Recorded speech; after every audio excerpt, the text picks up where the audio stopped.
అమెరికాకు తెలియకుండా పాకిస్తాన్ చేతికి టర్కీ డ్రోన్స్, సౌదీ చేతికి పాక్ న్యూక్లియర్ బాంబ్స్. అసలేం జరుగుతోంది? మిడిల్ ఈస్ట్ లో జరుగుతున్న ఈ ఒక్క సీక్రెట్ డీల్ ఇప్పుడు ఇండియా, ఇజ్రాయెల్ కు ప్రమాదంగా మారబోతోంది. బ్లూంబర్గ్ లేటెస్ట్ రిపోర్ట్స్ ప్రకారం టర్కీ, పాకిస్తాన్, సౌదీ అరేబియా కలిసి ఒక ప్రమాదకరమైన కూటమిని కడుతున్నాయి. దీన్నే ఇస్లామిక్ నాటో అని పిలుస్తున్నారు. ఈ డీల్ ప్రకారం ఈ మూడు దేశాల్లో ఎవరిపై దాడి జరిగినా ముగ్గురు కలిసి యుద్ధానికి దిగుతారు. ఈ ఇస్లామిక్ నాటో ఒప్పందం ప్రకారం సౌదీ అరేబియా డబ్బు పెడుతుంది, టర్కీ తన లేటెస్ట్ యుద్ధ విమానాలు, డ్రోన్ టెక్నాలజీని ఇస్తుంది.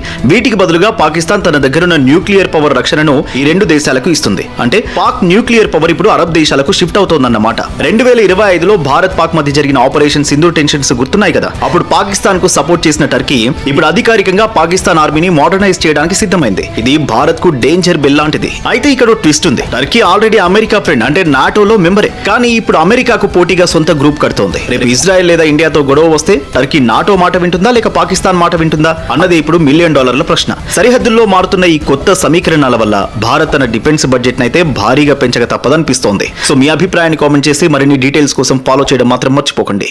ఏ విషయాన్నైనా అందరికంటే ముందే తెలుసుకోవాలంటే డౌన్లోడ్ వేటు న్యూస్ యాప్.